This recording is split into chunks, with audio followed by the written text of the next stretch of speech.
What's up, everyone? It's your host, Drew Manning of the Fit to Fat to Fit Experience podcast. How's everyone doing today? Thank you guys so much for tuning in to today's episode. I always enjoy you guys tuning in, and hopefully you guys enjoy these podcast episodes that I do. And I, for those of you who are new, who have not heard of me, most of you guys know me from my Fit to Fat to Fit Experience podcast, my Fit to Fat to Fit Experience, my journey that I did 5 years ago, where I intentionally gained 75 pounds in 6 months to better understand what it was like to be overweight for the first time in my life, and to have more empathy, more respect, and a better understanding for my clients who were overweight. It was a crazy experiment, and I learned so much from it. I was humbled. It was way harder than I thought, and I can definitely say that I have a better understanding now, especially on the mental and emotional side of things. And that's kind of what my podcast expresses. And I try and bring people on that are experts in all different types of fields. I've had, fitness celebrities. I've had other celebrities. I've had doctors, nutritionists. Today, I brought on a biohacker, and his name's Todd. I met him at a keto conference. He's got an amazing story. He has an amazing product where he talk about everything wine and alcohol and the alcohol industry and the problems with wine in general that's out there. And he's pretty passionate about it. And I think he, with good reason too, because there's no nutrition labels on wine. There's no ingredient list. And why is that? Have any of you guys ever stopped to think about why there is no nutrition label, or why there is no ingredient labels on wine, for example? So we kind of dive into that, and we talk about his dry farm wine, which is ketogenic, no sugar, and it's a low alcohol content, and a lower alcohol content at 12.5% versus most commercial wine is 14.5% or above sometimes. But anyways, we talk about the importance of that, and the cool thing I like about Todd is that he doesn't BS. She's a straight shooter, and he says straight up, alcohol is a toxin. It's toxic to your body, but there are healthier ways of doing it. And so we get into all of that. So you definitely want to listen to this episode, especially if you enjoy your wine, and how alcohol affects your body. So a lot of great information. I learned a ton. I know you guys will as well. Before we jump into the episode, though, our show sponsor today is actually Dry Farm Wines, and they sponsor this episode, obviously. But the reason that I wanted to create a link for you guys is because he's giving away a free bottle. Well, it's not free technically. You got to pay 1 penny because you can't give alcohol away for free, supposedly. So anyways, Todd set up a link for all the Fit to Fat to Fit followers out there. So just go to dryfarmwines.com/fit to fat to fit, and you'll get a free or a 1 cent bottle of wine, of his dry farm wine that's ketogenic, low sugar. You won't have hangovers. It's an awesome product, you guys. I kind of look at alcohol similar to how I view sugar, and we all know it's bad for you, right? But at the same time, there's certain situations that you create memories sometimes with family or friends, or a certain experience that you remember. And I believe that sometimes alcohol or sugar, in some situations, when it's controlled and the right amount of dosage is there, that it can be, special memories for some of us, or bringing family or friends closer together. So I do see that as a benefit. But anyways, go to dryfarmwines.com/fit to fat to fit for that 1 cent bottle of wine, and he'll ship it to you. So our other sponsor for the show is QuestKeto.com. And Quest Keto is obviously owned by Quest Nutrition, and everybody knows Quest bars. They have a separate side that's focused specifically on ketosis, and they are trying to, or they do make a wide variety of products that are ketogenic, that taste good, that fit the macronutrient profile, so that people can have easier access to, frozen meals, desserts, snacks, that fit into that keto lifestyle, because we are a society of convenience, and we like convenient foods that taste good. But if we can get them to taste good and be convenient and be healthy for us, then it's a win-win-win situation, and we all benefit from that. So Quest Keto does an amazing job, you guys.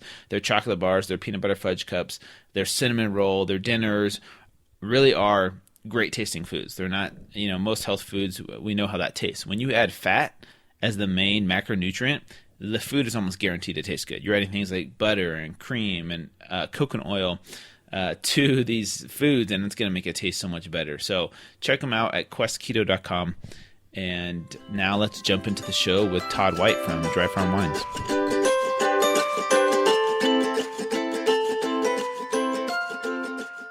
Todd, welcome to the show. How are you doing today, man? Awesome, Drew. Thanks so much for having me on. I'm really excited to share just a lot of knowledge about wine with your audience. Yeah, I'm excited too. I know a lot of people are definitely intrigued by this subject, and so am I. And I'm so glad that we finally were able to fit you in, because I know you're super busy this year. This year was a great year for you guys, right? Oh man, the business is only like 14 months old. We got amazing endorsements from virtually every health leader you can think of: Mark Sisson, Dave Asprey, JJ Virgin. The list is kind of long, but we got this amazing endorsements, and our product is really delicious and affordable. Actually, our business grew 100x this year, so it's kind of crazy. Yeah, that is crazy. And we're going to jump into that too, because I want to talk a little bit about the business side of things. But let's kind of start from the beginning. And the thing I want to start off with is my beef with the alcohol industry in general. And this is one thing that I know you probably have an answer to, but I don't understand why it's okay for the alcohol industry not to have nutrition labels on, all kinds of alcohol here in the US. How is that safe, not knowing what's in your alcohol? Listen, my brother, this is the chief complaint that I have. Here's why there's no labeling on wine. So wine is the only major food group without a contents label on it, right? So here's what they don't want you to know. And here's why there's not a label on it. It's because the government has conspired with the alcohol industry and with the wine industry to keep labeling off of wine. And the reason that they do that is because they spend tens of millions of dollars to keep you in the dark about what you're drinking, right? Most of us like to drink wine, and the fact is most wines are filled with poisons and toxins. And here's the reason there's not a contents label on this. It's very simple. There are 76 additives approved for the use in winemaking in the United States. The FDA has classified, the FDA approves these additives. The FDA calls 38 of these 76, and you can find this online, 38 of the 76 additives include the acronym GRAS, and that stands for generally regarded as safe. So nobody really knows anything about these additives, and the public is completely in the dark. If there were a nutritional or contents label on a bottle of wine, it would look very much like processed food. It'd be filled with a whole bunch of chemicals and names of additives that you can't pronounce, right? So through lobbying power, the wine industry has spent tens of millions of dollars to keep labels off of wine. Now, I would just submit to you, if these wines were simply fermented grape juice, as they would have you believe, why would they care if there's a label on it? Right? So, yeah, it's a real beef, but, the fact of the matter is that the alcohol lobby and the alcohol industry is very powerful. Yeah, it is. And it's just, I think, we all shake our head at it, but at the same time, it doesn't really, I don't think deters the majority of people from still drinking alcohol and enjoying it, because they like the effects of it, right? But how does that compare to like overseas, for example, in Europe or other countries per se? Is it just the U.S. or is this a problem worldwide?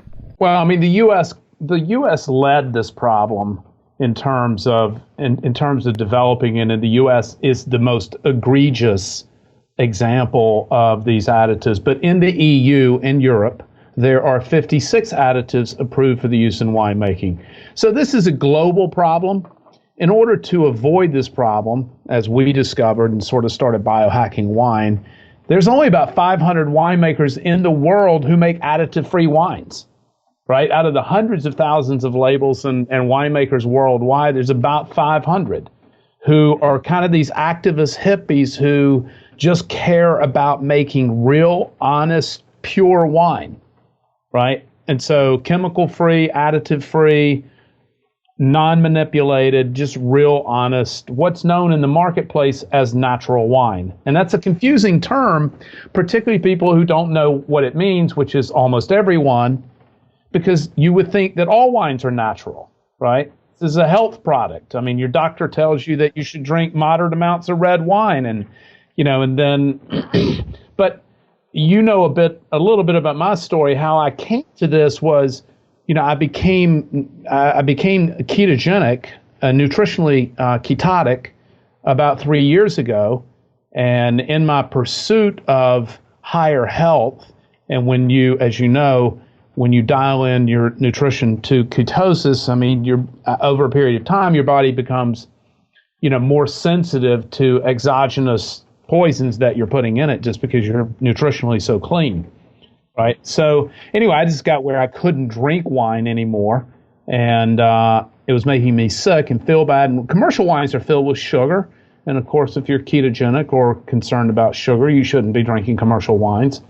And so it was just this whole kind of awareness and awakening as to what was going on in the wine business. And we'll touch on, in a moment, we'll talk about what makes a wine natural and what those differences are. Yeah, and so I definitely want to dive into your story a little bit of how you came up with this idea. So it starts there with you changing up your diet and then being affected by the wine that was out there.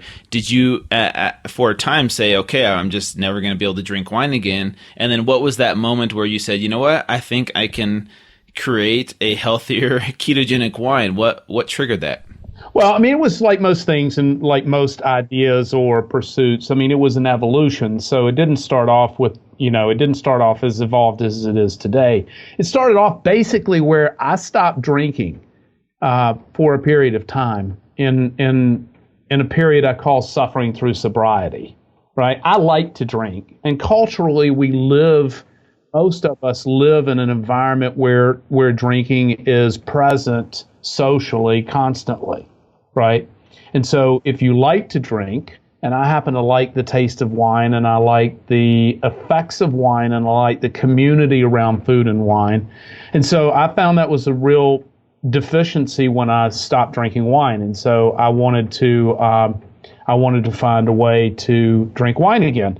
So I had been in the wine business. I live in Napa Valley, so I know a lot about wine. Even for people who live here, and even for people who know a lot about wine, they don't know about the natural wine movement because it's so small and it's primarily in Europe.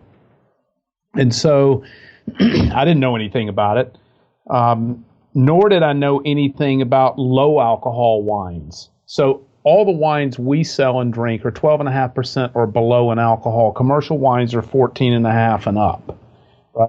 And so all of our wines, we do independent lab testing on our wines. So we also know that they're sugar-free, which is another very big deal for me. But so I didn't know about any of this, right? I went to a friend who was the smartest person I knew in the wine business, who had this amazing photographic memory. It's just a genius. And I was talking with him about it.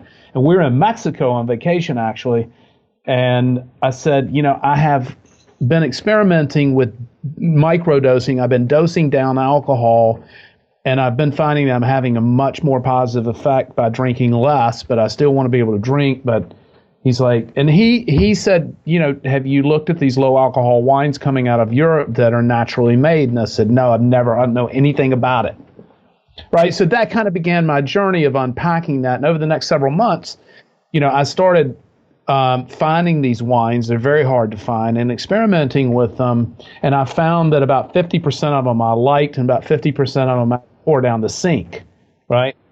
And so I was like, okay, but for the ones that I liked, man, the feeling was just so revolutionary, right? So how I felt drinking the wines, like the buzz quality is cleaner, lighter, better, right?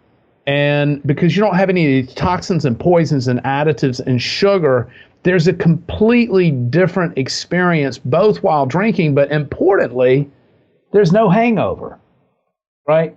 So you don't have any hangover. There's no performance deficiency, which is the reason why not only are we the official wine of all of the health conferences like Paleo FX or JJ Virgin's Mindshare or Bulletproof for Dave Asprey. We're the official wine of Bulletproof. I mean, but we're also the official wine now for many masterminds and performance groups that are not necessarily focused on health. What they're focused on, let's take like Peter Diamandis's A360 or Joe Polish's Genius Network. These are performance conferences that are really don't have a specific, they're executive performance, business performance conferences, mind shares, without a specific focus on health. But because our wines are so much healthier for your brain and do not create hangovers in the morning, then it turns into a high performance way to drink, right? And Joe Polish and Dave Asprey, neither of them really drink, right? But they have endorsed, and we're the official alcohol and the official wine for these events because they just don't produce, these wines do not produce these negative outcomes. Yeah. And what I think is so great also is you mentioned that these other natural low alcohol wines are super hard to find, whereas nowadays with dry farm wines, you can find it anywhere. You see anyone that online like Dave Asprey or Mark Sisson talking about it, and I see it all over the place, on Facebook and everyone's sharing it, promoting it. And when I tell people that there's a ketogenic wine out there with no sugar, low alcohol, no hangover, people's eyes light up. And they're like, what? Like, what is this? Like, how come I never heard about this? Like, this is amazing. And people want to know about it because, they don't want those side effects to drinking the alcohol. But I think it's also fair to cover the other side of it. And I've heard you mention this in other podcasts, which is, alcohol at the end of the day is still a toxin, right? So, and I've heard you kind of speak to that because I think some people are saying that don't drink alcohol, saying, well, it's a healthier wine, but still alcohol is still bad for you. And yeah, you're not trying to hide the fact that this isn't like a superfood that's going to cure your disease or make you super healthier. But man, compared to what's out there, it's like gold. Yeah. So let's be perfectly clear. Alcohol is not going to do anything to enhance your performance. All right. But let's talk about what it does do. But before we say that, let me just acknowledge your statement. Alcohol is toxic. So is water and oxygen in the wrong dose. Mm-hmm. There you go. This is the reason that dosage and drinking a low alcohol product makes a lot of sense and why it works. And I'll just talk about that because I do speak a lot about this topic of alcohol. Look, alcohol in its best form, here's what it does. Now, we don't drink during the daytime because, as I said, alcohol does not do anything to enhance performance, right? And I find drinking in the daytime decreases performance. So I only drink at night, and I drink with my friends or my staff or family around the dinner table. And here's what wine does do. So wine, or the proper dose of alcohol, I should say, and we'll talk about dosage in a moment, but proper dosage of alcohol gives a gentle lift, some euphoria, an expansion of creative expression, a terrific bonding and cognitive connection with the people that you're with. It just creates a lot of love. And I think anytime you can create more love in the world, this is a better thing. And I happen to think that drinking wine is a lot of fun, right? And it's a lot of fun with your friends and your people around you, and it's just a warm feeling. And where alcohol in the right dose does enhance performance in one key area, and that's in creative development and expression. It lowers our inhibitions a bit. It allows us to leave the trauma of thought, and that which meditation also does that. And I hope we get a chance to talk about that for a moment, But I speak as often about meditation as I do about drinking. But alcohol allows for this kind of creative expression that this is the only way that it has any kind of performance enhancement, is that it does free your mind and give some liberation. But let's talk about dosage on that. So most people see the reason that we categorically decided that we would only sell wines at 12.5% and below, and most of the wine I drink is 10.5 or 11%, super low alcohol, right?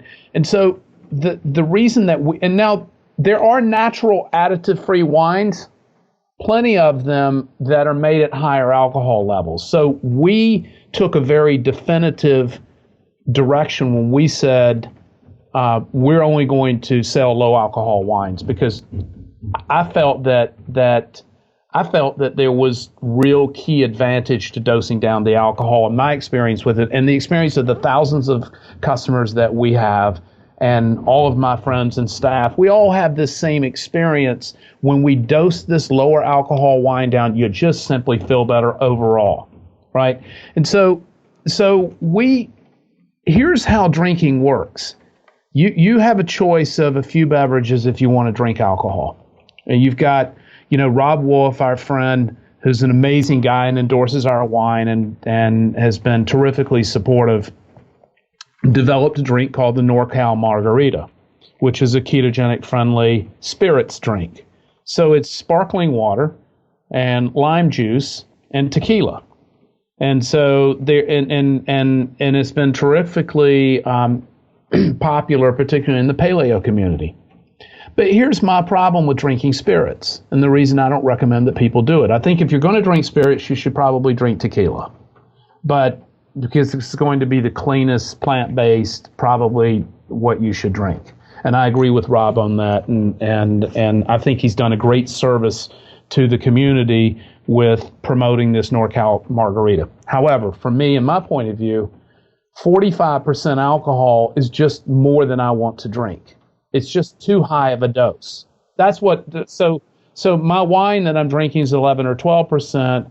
That spirit is 45% alcohol. And so my problem with that is that for most of us, certainly me, I don't know about you, but many of your listeners and certainly all of my friends, don't have a glass of wine or a margarita. They have several, right? Yes. Yeah. Over the course of the evening. So most it's like, people. Right. So, and also the other thing about alcohol is that alcohol is not friendly with the taste of food. Now, you always hear about food and wine pairings, and that's okay. But alcohol itself, when you're drinking spirits with food, there's no pairing there. There's no, it's alcohol is not friendly with food, and so I want to have food and alcohol, or food and wine together. So the lower the alcohol, actually, the more friendly it is with the food, right? So your choices are: I can drink spirits, which are approximately 45% alcohol. I can drink wine, which ranges categorically from 7 to 24% in alcohol, or I can drink beer or ciders, which range from a couple of percent to, as much as 15 or 16% alcohol. But most beer is in the, kind of, 3 to 7% range. But here's the problem with beer. I don't need to tell you. It's not just the gluten. Beer guts are real for a real reason. It's not just the gluten, but most importantly, for those on a low-carb or low-sugar or ketogenic diet, it is the type of sugar found in beer known as maltose sugar. Right? Maltose sugar is super, super glycemic, right to the liver, bam, right into fat storage. Right? So that's the reason that you see people have this definitive abdominal fat who drink a lot of beer. Right? So beer is strictly off of the table for anybody who's interested in their health. And I'm talking about even gluten-free beers, which have become popular on the market, but they still contain a high level of sugar. And the same thing with ciders. We thought about introducing these cider products, and there are some out there, particularly coming out of Europe, that are sugar-free, but most ciders, certainly the commercial ciders that you see on the market, are filled with sugar.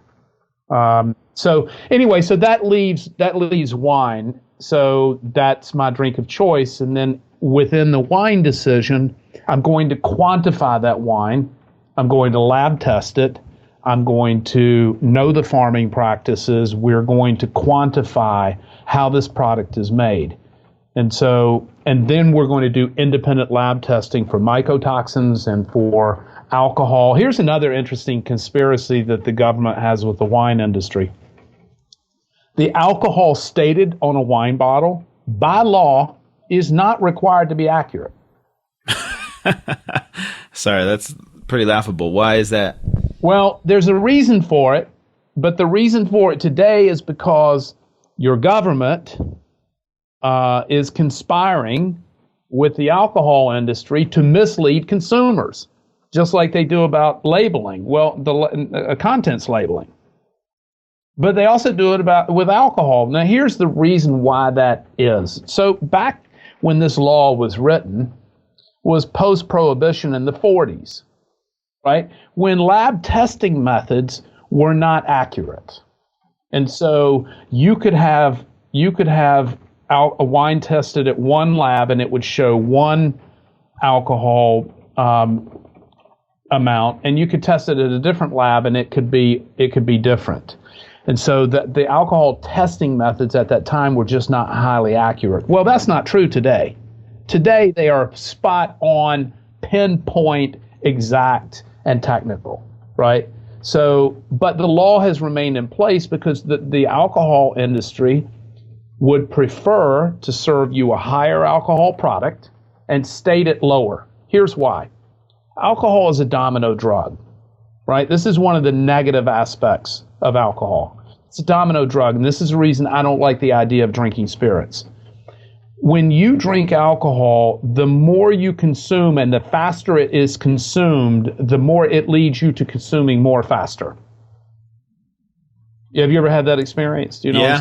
Yeah, I think most people have. Right. And so that's the reason that if we're going to drink healthy and responsibly, and let me talk about glorious exceptions in just a second, but if we're going to drink healthy and responsibly for our health and body and mind, we need to find a lower alcohol product that is inherently lower alcohol from the beginning, like a low alcohol wine. So wine also contains about 1,000 polyphenols like resveratrol and other antioxidants that make it a healthier choice overall. If you're going to drink, you should be drinking wine. If you're going to drink, you should be drinking natural, additive-free wine and at lower alcohols. So I want to touch on one thing I just mentioned, what we call glorious exceptions. And these happen, right? And so don't beat yourself up about it. It's just like when you're in a hotel room, and this can happen to me 3 or 4 times a year. It's like, just like when I'm in a hotel room and I come in and it's 2 a.m. and I have what I call a 2 a.m. incident where there's a Snickers bar or something in the room and I end up eating the damn thing, right? This happens. Don't beat yourself up about it. You know, you get up the next day and you begin a fresh day, and maybe I had a little compression of ketone production, but by noon I'm back in the saddle. No big deal, right? Don't kill yourself over it. I mean, it's just like, but I only come out of ketosis maybe like 4 or 5 times a year, and it's generally because of one of these incidents, right? But we're all flawed like that, and I mean, we're just not going to be. We're just going to have these pleasures. But glorious exceptions are what we call these moments where we're just simply overserved, right? They're going to happen when you drink, right? You're going to be drunk from time to time, and drunker than you would like to be. And this can happen, this can happen at weddings, or, a night out with your bros, or, parties or holidays. These glorious exceptions happen all the time, right? You just have to keep it to a minimum. So if you like to drink wine, or if you like to drink and you drink on a regular basis, then you need to choose a lower alcohol product where it is inherently more difficult to consume too much alcohol. Does that make sense? Yeah, no, it does. It makes perfect sense. And I think, you're kind of barking at my tree, because I feel like I talk to people about this all the time. And I kind of see alcohol similar to the way I see sugar. For example, we all know that sugar is really bad for you, right? But that doesn't mean that, for the most part, a lot of people would be better off avoiding sugar 100% completely. But at the same time, there are going to be those glorious exceptions where it's your birthday or you feel like you deserve it. But when you're doing it to cover up emotions, for example, like you're stressed out or you had a bad day, or you do it too excessively, that's where you can get in trouble with sugar or alcohol, in my opinion. You can definitely overdo it. Like you said, dosage is the key. And, you mentioned, drinking with your friends at night or your family, and you become closer together. Having those moments is important in life, right? Because you're creating memories, and that's what life is all about, in my opinion. And so I see it very similar to sugar in the sense that, there are going to be those glorious exceptions. And if it has a higher purpose of bringing you together with other people and creating more love in your life, then I feel like in those moments, it's worth it. As long as you don't let it get out of control where you are drinking too fast, like you mentioned, and too high of dose and too high of alcohol content. And then it just creates this, this really quick downfall to where you wake up the next morning, you're like, man, I should not have done that, where you feel the effects of it afterwards. And so that's kind of my view on it. And I'm glad you touched on these points. And this is you who's, you sell wine. And so I like your honesty, your openness about it. And I think people will really appreciate that, because at the end of the day, it's so easy just to, sell a product and say, hey, this is healthy for you. Like some doctors or articles might try and push wine or milk or even sugar sometimes, saying, look, this is healthy for you, when in reality it's like, hey, here's the truth, be careful, but here's how our wine or our product, this is what we're doing to make it healthier, because we still feel like it brings a purpose into your life and can serve a higher purpose in your life. Does that make sense? Yeah, I mean, people are not, look, I'm not likely to stop drinking anytime soon. Yeah. And neither are most of your listeners. And let's don't sugarcoat, so to speak. Let's don't sugarcoat this issue. I mean, it is what it is, right? And so we just had to find the most optimal way to enjoy this experience. And as for sugar, listen, bro, I call it public health enemy number one. And I'm largely, when I say largely, I am fanatically sugar-free, with these rare exceptions, which, as I said, always happen in the middle of the night in a hotel room where I'm just of a weak mind and have been out too late and probably drank too much wine. And so this is just how it happens. So I'm just telling you, this is how it happens. And this is not uncommon. Everybody, we all fall down. The question is, how quick do we get back up?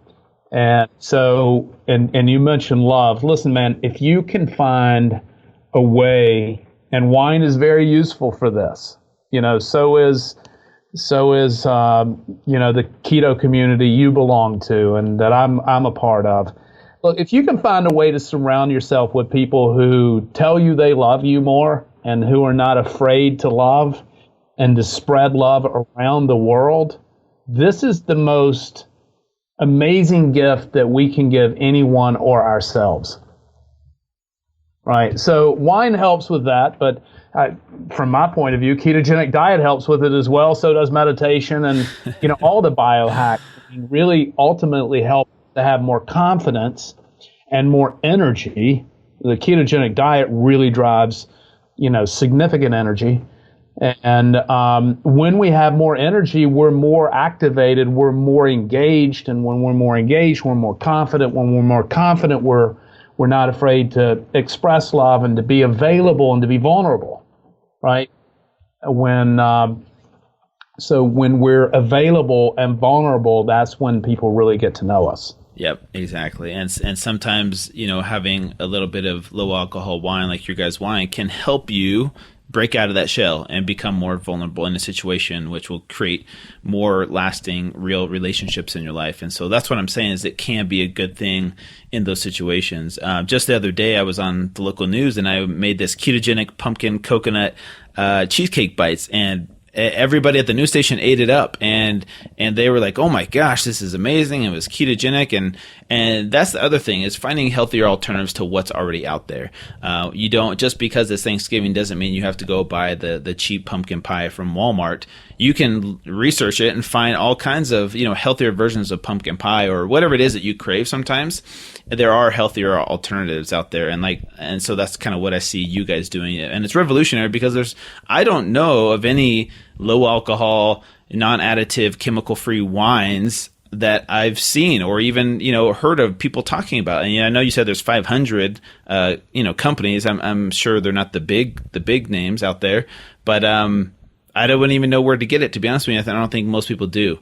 And so that's why that's why I wanted to bring you on, to make this more aware to people that this is an option out there, right? If you are going to have alcohol, try the wine and see how you like it. And I think most people will be pleasantly surprised. Because you talked about those wines that you tried, and 50 were good and 50 you had to pour down the sink, you will be pleasantly surprised. So yeah, so we have a tasting panel of 6 people that are taste experts. So we are culling through hundreds of wines to find just these amazing gems, just these beautiful, honest, elegant, delicious wines. We only buy about 30% of the wines that we taste and test. So we reject about 70% of what we taste and test, right? Because either we don't like the taste of it, or it's not quite our aesthetic, or it doesn't pass labs, even though they're naturally made. All the wines we taste are natural. So just because it's natural doesn't mean it's going to pass our aesthetic or our lab work, right? So we only accept about 30% of the wines. And let me tell you who these people are for just a moment, because natural winemakers, you can't make, they're all super, super, super tiny producers, primarily in Europe, some in South Africa, some in Chile, a handful in New Zealand. These are like activist hippies who are like seriously committed to the earth and living soils and biodiversity and farming. And you cannot make natural wines in very large volume. That's the reason you have all these additives that are in commercial wines, right? Because you can't make wine in any significant volume without the use of these chemicals. It's just too unstable an environment, right? So once you get to a production level, more than a few thousand cases, you can't make natural wine anymore. So these are really small family farms. As I said, most of them are in Europe, who are just super fanatical about the earth and about purity and about making an artisan product. They're craftspeople, right? So there's no companies here. There's no big wineries. Here's what's happened in the wine business. Let's talk about this for a second, because this is really interesting and your listeners won't know this. What's happened in the wine business is the same thing that's happened in every other agribusiness. And that means that the focus has become entirely on profits, right? The focus has become on how do we do this faster, cheaper, not better, healthier, right? So in America, 52% of all the wine manufactured in the United States is made by just 3 giant companies. Wow. Right? Wow. Now, you don't know that. You could research it online. It's easy enough to find. You do wine production by company. It's super easy information. And then total production in the country is a division. This is not rocket science. But the reason that you don't know that is because these multi-billion-dollar 3 companies hide behind thousands of labels and brands, right? So you have no idea. You think what they want you to believe is that you're drinking from a chateau or a farmhouse out in the country, right? What you're drinking from are these massive factories, what we call tank farms. You can see these storage tanks as far as you can see. Right? And so you're drinking from these massive factories that are creating this poison. Right? Now, here's another interesting statistic. 70% of all the wine in the United States is made by the top 30 companies. Right? So it's like you got the top 3, but then the top 30 make up almost the balance of it. Right? So it's just kind of crazy. The other thing that happens in the United States is that glyphosate, also now known as Roundup, is the number 1 used herbicide in all U.S. vineyards. And glyphosate has been found in trace amounts in U.S. wine just last year. A test was run in 3 appellations in the United States, all 3 well-known appellations. All 3 of them actually were in California. and where the most wines in the United States are made. And so, so it's it's getting this, and it's thought that the glyphosate is actually not because of the way Roundup is applied in vineyards. It's not like sprayed like wheat. It's not an overspray. It's down at the ground, and so these tests that they did found glyphosate present in wine in both organic farms and non-organic farms. And the reason that's important is because it's now speculated that the Roundup is getting in the plant through irrigation. And American vineyards are nearly 100% irrigated.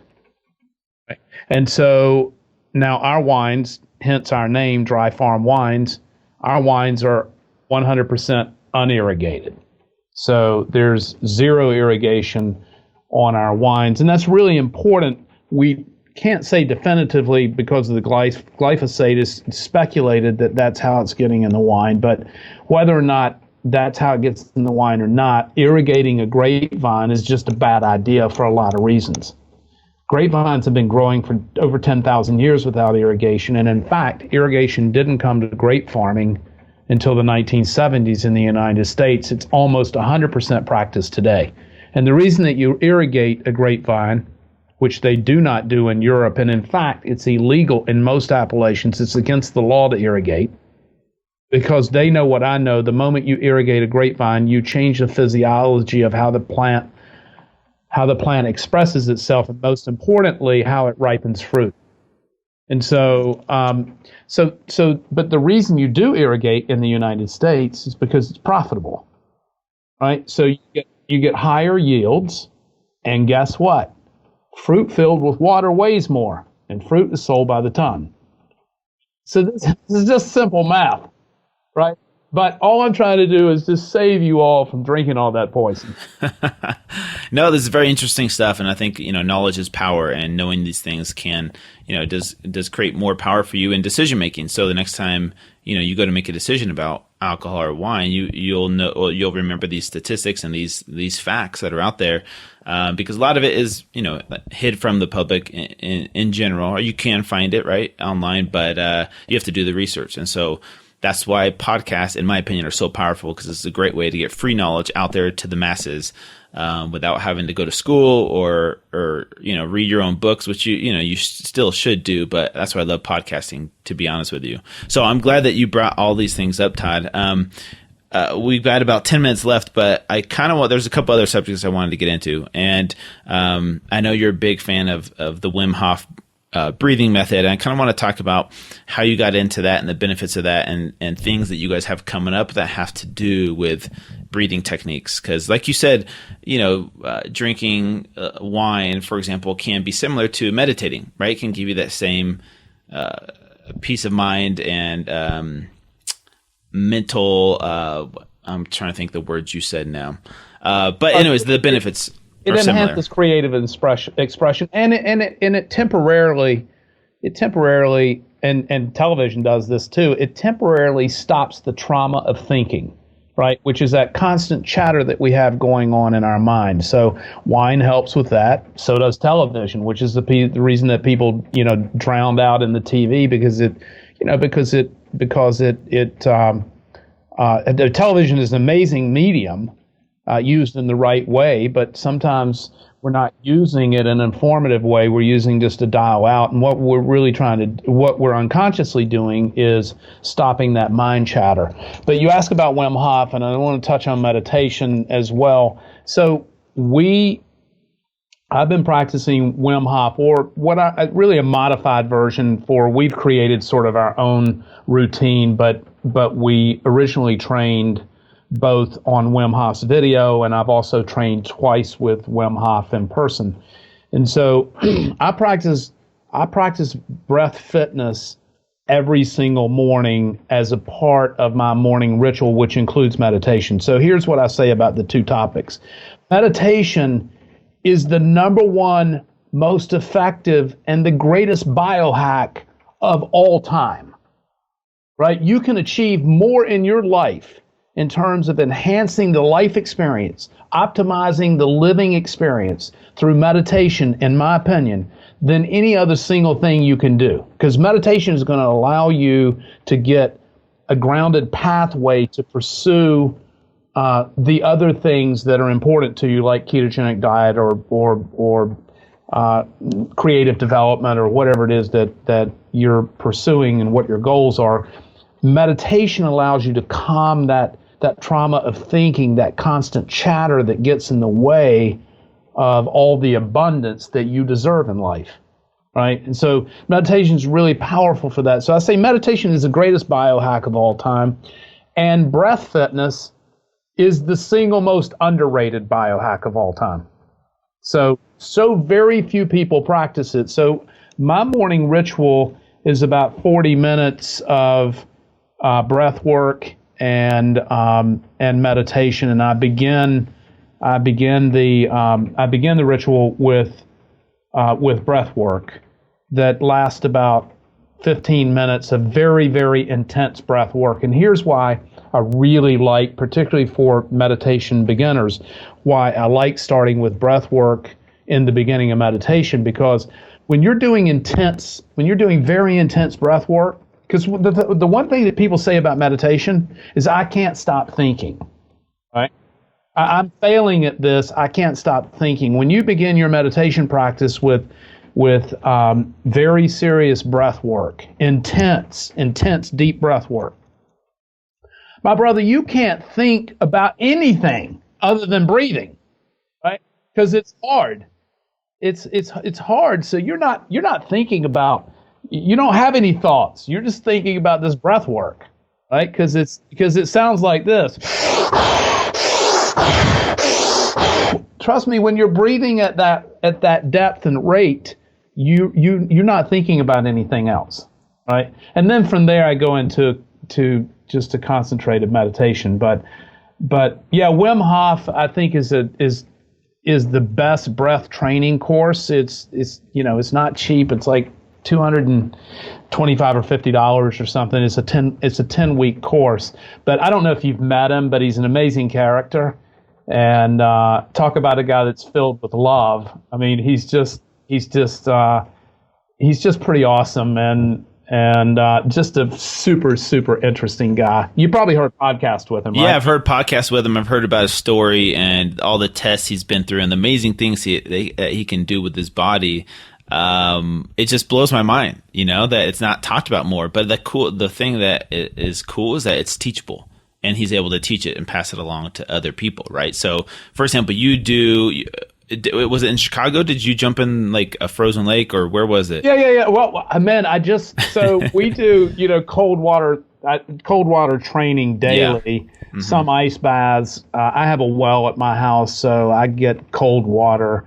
I was just in Chicago and just this past week for both a polar swim in Lake Michigan, but more importantly, in the same trip, I had my most extreme cold exposure ever. Really? This past week. And I've been doing cold thermogenesis, cold training for about just over 2 years. And so I did a running shorts and shoes only run in the snow by the lake at 20 degrees for 45 minutes. Oh, wow. And with nothing on except a little skimpy pair of running shorts. It was. I don't know if I would do it again. I didn't realize it was 20 degrees when I went outside, and it was snowing, and it was just bone chilling. Oh man. But here's the really interesting thing about having that experience is that you realize, and this is the reason the run, I think, is so much more effective to get down to this deep level than a swim.